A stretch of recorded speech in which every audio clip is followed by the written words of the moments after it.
ಮೂರು ಕ್ಷೇತ್ರಗಳಲ್ಲೂ ಕೂಡ ಗೆಲ್ತೀವಿ ಅನ್ನುವ ಮಾಹಿತಿ ಇತ್ತು. ಅಂದುಕೊಂಡಂತೆ ನಾವು ಮೂರು ಕ್ಷೇತ್ರಗಳಲ್ಲಿ ನಾವು ಗೆದ್ದಿದ್ದೀವಿ ಅಂತ ಬೆಂಗಳೂರಲ್ಲಿ CM ಸಿದ್ದರಾಮಯ್ಯ ಅವರು ಹೇಳಿಕೆಯನ್ನು ಕೊಟ್ಟಿದ್ದಾರೆ. ಪ್ರತಿನಿತ್ಯದ ಅವರ ಹೇಳಿಕೆಯನ್ನು ಗಮನಿಸ್ತಾ ಇದ್ವಿ. ಸ್ವಲ್ಪ ಗರಂ ಆಗಿದ್ರು. ಆದರೆ ಇವತ್ತು CM ಸಿದ್ದರಾಮಯ್ಯ ಅವರು ಫುಲ್ ಜೋಶಲ್ಲಿದ್ದರು, ಫುಲ್ ಖುಷಿಯಾಗಿದ್ದರು. ಮಾಧ್ಯಮದವರು ಏನೇ ಪ್ರಶ್ನೆಯನ್ನು ಮಾಡಿದ್ರು ಕೂಡ ಜಾಲಿಯಾಗಿ ಉತ್ತರವನ್ನು ಕೊಡ್ತಾ ಇದ್ರು. ನಾನು ಟೇಬಲ್ ಕುಟ್ಟೋದು ಹೀಗೆ ಕಣಯ್ಯ, ನಾನು ಬೈದಿಲ್ಲ, ಗದ್ರಿಲ್ಲ, ನಾನು ಹಿಂಗೆ ಮಾತಾಡೋದು. ನೀವು ನೋಡಿ, ನಾವು ಗೆಲ್ತೀವಿ ಅಂತ ಹೇಳಿದ್ವಿ, ನಾವು ಗೆದ್ದಿದ್ದೀವಿ ಅಂತ ಹೇಳಿದ್ದಾರೆ ಪ್ರೆಸ್ ಮೀಟಲ್ಲಿ. ಫಸ್ಟ್ ರಿಯಾಕ್ಷನ್, ಇವರು ಪಾಪಿಗಳು ಕಾಂಗ್ರೆಸ್ನವರು, ಇವರು ಪಾಪಿಗಳು ಕಾಂಗ್ರೆಸ್ನವರು ಪಾಪಿಗಳು. ಈಗ ಯಾರು ಪಾಪಿಗಳು ಅಂತ ಹೇಳ್ತಾರೆ ಜನ? ಇವ್ರನ್ನ ಪಾಪಿಗಳು ಅಂತ ಹೇಳ್ತಾರ? ಇಲ್ಲ, ಇವರು ಪಾಪಿಗಳು, ನಮಗೆ ಪಾಪಿಗಳು ಅಂತ ಹೇಳ್ತಾರಲ್ಲ. ಈಗ ಏನಂತ ಹೇಳಿ ಜನ ಉತ್ತರ ಕೊಟ್ಟವರಲ್ಲ. ಮೂರು ಕಡೆ, ಒಂದು ಕಡೆ ಮಾತ್ರ ನಾವು ಗೆದ್ದಿದ್ದದು, ಸಂಡೂರಿನಲ್ಲಿ ಮಾತ್ರ ಗೆದ್ದಿದ್ದದು ಕಳೆದ ಚುನಾವಣೆಯಲ್ಲಿ. ಎರಡು ಕಡೆ ಯಾರು ಗೆದ್ದಿದ್ದರು? ನಂಬರ್ 1. ಎರಡು ಕಡೆ ಚನ್ನಪಟ್ಟಣದಲ್ಲಿ ಕುಮಾರಸ್ವಾಮಿ ಗೆದ್ದಿದ್ದದ್ದು, ಸಿಗ್ಗಾಂವ್ನಲ್ಲಿ ಬಸವರಾಜ ಬೊಮ್ಮಾಯಿ ಗೆದ್ದಿದ್ದದ್ದು, ಆಸ್ ಚೀಫ್ ಮಿನಿಸ್ಟರ್, ಪಕ್ಷದ ಅಧ್ಯಕ್ಷನಾಗಿ ಗೆದ್ದಿದ್ದದ್ದು. ಎರಡೂ ಕಡೆ ನಾವು ಗೆದ್ದಿದ್ದೀವಿ. ಒಂದು ಕಡೆ 25,000 ಕುಮಾರಸ್ವಾಮಿ ಗೆದ್ದಿದ್ದ ಕಡೆ 25,000ಕ್ಕೂ ಹೆಚ್ಚು ಲೀಡ್ಗಳು ತಗೊಂಡು ಗೆದ್ದಿದ್ದೀವಿ. ಇನ್ನೊಂದು ಕಡೆ 13,000 ಚಿಲ್ಲರೆನಲ್ಲಿ ಗೆದ್ದಿದ್ದೀವಿ. ಆಮೇಲೆ ಈ ಬೈ ಎಲೆಕ್ಷನ್ ಎರಡೂ ಪಾರ್ಟಿಗಳು ಒಂದಾಗಿದ್ದವು. ಇಬ್ಬರ ಮೇಲೂ ಗೆದ್ದಿದ್ದೀವಿ ನಾವು. I am emphasising this. BJP JDS ಎರಡರ ಮೇಲೂ ಗೆದ್ದಿದ್ದೀವಿ. ಇಬ್ರು ಒಂದಾಗಿ ನಮ್ಮನ್ನು ಎದುರಿಸಿದ್ರು ಕೂಡ, ಸುಳ್ಳುಗಳು ಹೇಳಿ ಅಪಪ್ರಚಾರ ಮಾಡಿದ್ರು ಕೂಡ ಗೆದ್ದಿದ್ದೀವಿ. ಇಬ್ಬರ ಮೇಲೂ ಗೆದ್ದಿದ್ದೀವಿ. Is it not a fact? ಒಂದು ಕಲ್ಯಾಣ ಕರ್ನಾಟಕ ಭಾಗದಲ್ಲಿ ಗೆದ್ದಿದ್ದೀವಿ, ಇನ್ನೊಂದು ಮುಂಬೈ ಕರ್ನಾಟಕದಲ್ಲಿ ಗೆದ್ದಿದ್ದೀವಿ, ಮೂರನೇದು ಹಳೆ ಮೈಸೂರು ಭಾಗದಲ್ಲಿ ಗೆದ್ದಿದ್ದೀವಿ. ಒಂದು ಕಲ್ಯಾಣ ಕರ್ನಾಟಕ ಸಂಡೂರು, ಆಮೇಲೆ ಸಿಗ್ಗಾಂವಿ ಮುಂಬೈ ಕರ್ನಾಟಕ, ಆಮೇಲೆ ಚನ್ನಪಟ್ಟಣ ಹಳೆ ಮೈಸೂರು. ಈ ಮೂರು ಕಡೆ ಗೆದ್ದಿದ್ದೀವಿ. So this is very significant. ಇದು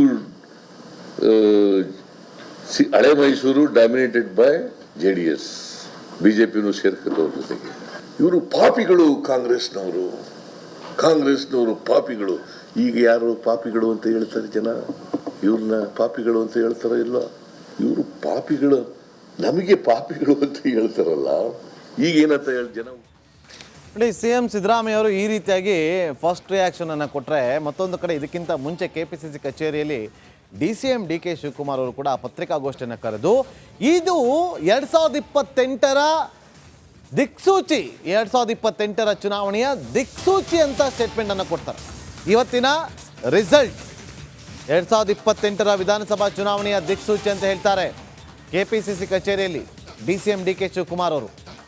ಅಪ್ಪಂದೀರು ಮಾಡಿದ ತಪ್ಪಿನಿಂದ ಮಕ್ಕಳ ಸೋಲಾಗಿದೆ.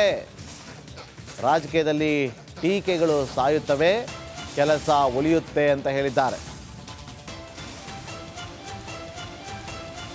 ರಾಜ್ಯದ ಚುನಾವಣೆಗೆ ಮುಂದಕ್ಕೆ ನಾನು ಯಾವಾಗಲೂ ಹೇಳ್ತಾ ಇದ್ದೆ, 2028ರ ಚುನಾವಣೆಗೆ ಮುನ್ನುಡಿ ಬರೀತಾ ಇದ್ದೇವೆ, ನಾವೇ ಮತ್ತೆ ಅಧಿಕಾರಕ್ಕೆ ಬರ್ತೇವೆ ಅನ್ನೋ ಏನು ಮಾತು ಹೇಳ್ತಾ ಇದೆ, ಅದು ಇವತ್ತು ಜನ ಅದಕ್ಕೆ ಮುನ್ನುಡಿಯನ್ನು ಬರೆದಿದ್ದಾರೆ.